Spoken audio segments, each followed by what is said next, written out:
I wish to linger a little longer, a little longer here with you.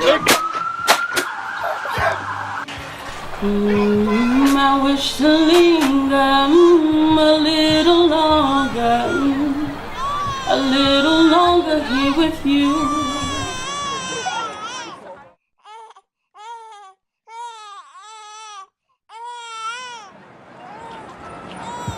I wish to linger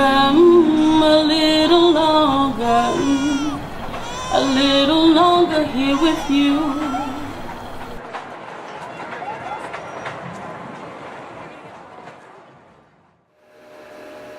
Every time I hear another killing of a black man or woman, I think of these next three words. Am I next? Am I next? Am I next? Am I next? Am I next? Am I next? Am I next?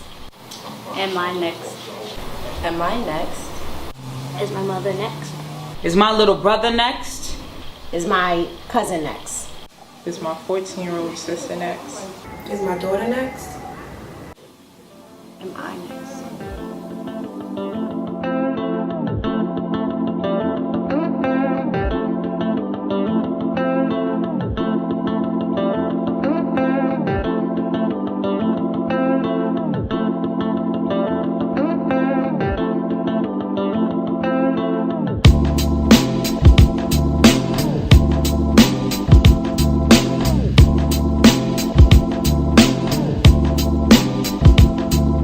This year alone shows that not all lives actually matter because over 100 black men had been killed.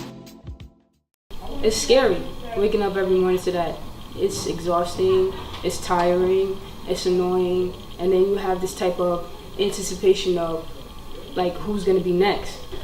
I think it's gotten to the point where every time that I log on social media, every time that I engage in conversation, I'm just waiting for them to tell me who was next. I'm constantly reminded that my body is not mine, that I don't matter. If I were to bring a child into this world, he, she, might just be taken out of my hands. For you to watch the news and see innocent lives being taken by those who took an oath to protect and serve our community is truly heartbreaking. And they slaughter us like animals, like we're not human, like we don't have families. It's just constantly wondering all the time and not understanding why and how somebody could have that much hatred in their heart. That much hatred. But you believe like I believe. We both come from the same God, so I don't understand it. It makes me think about the purpose of police right now. Is it really to protect us, or are they really here to protect and serve us? Is it really something here to protect and serve us? And the answer is really no.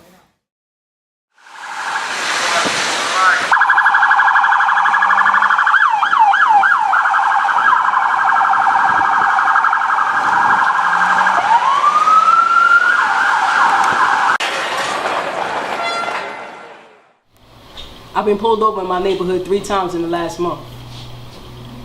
Each time with my little brother in the car. My brother's only the age of 12. And it's funny how every time the cops roll up on us, the first thing they look to do is grab their gun. You know, me in response to that, I have to watch the way I behave to make sure that they don't overreact and end up shooting him. That's real. That's my life every day. Every day we, in our community, are forced to ask, who will be next? I had a conversation with my 9-year-old cousin Talib, and he was sincerely confused about police brutality.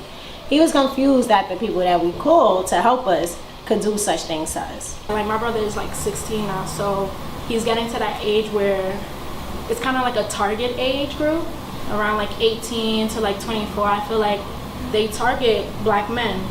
He needs to know so that when he's out in the street, he's walking with like that confidence that he knows his history, he's educated, he's able to like back up with what he has to say, and he knows if he's not in the wrong, then he could be perfectly like he can get himself out of that situation without being shot. With all these black brothers dying, I can't help but think about mine, my little Theo, my little Junior, how I watched him grow up to be a man, a beautiful black man. Right now, they're killing our people. And I can't help but ask, am I next? Is he next? Just a little bit of extra melanin gets me killed. That's it. Literally a color of a skin gets me killed. Watching the police brutalize and slaughter our black men, it has really been a national genocide, if you can think about it. Between mass incarceration to these killings, it's a way to systematically wipe out the existence of black males in America. We're forced to think about all of the names, all the hashtags, and connect them to the real people that's there. The media, they forget about us. They don't talk about us as if we are real people, as if we're human. They don't give us human characteristics. And they just want to constantly feed you negativity on a mass scale, constantly. So you just stay in a depressed state because they know what our true power is, you know. And when people, God men, God women, God children are entrenched in negative emotion, then we lose so much of our power. Okay? So they feed us these images constantly, these negative images on the news. That's all you see, negativity. Negativity. It really boils down to how much we're willing to risk for our freedom. Are we willing to risk our ego? Are we willing to risk ourselves, our lifestyles? Or are we content with the fact that at any moment we could be, like the question says, next? As a black man, as a black woman in America, in the world, your natural resource is your spirit. That's something that they can never take away from you. And that is the most powerful thing on the planet. And they know it. The truth is they know it. You know, as far as mourning, just breathe, people. Breathe, it's okay. They cannot win. They will try and try and try, but we are not going anywhere. We're not going anywhere. Our blood reeks of royalty, they can smell it in the air. We're so used to our own scent, we cannot fathom what we bear. They know of our greatness, I'm just trying to taste it, while others are trying to waste it, and the white man is trying to trace it. But even in trying to find what is truly beyond divine, they could never go back far enough, we're way beyond their time. Therefore, in the meantime, they hunt the queens and kings with crime. Used to hang us up with strings to trees and other things. Now they tote guns with beams and wrist rings. Same old ankle chains, still beating us the same. Ain't nothing changed. Except now they're trying to survive. Can't find any use for us alive, not knowing we can't die. So while they're chasing blood, snatching bodies, eating babies, and raping our minds by having sex with our kind, they can only become us with every thrust. I trust they only raise our army, and I trust that we are righteous.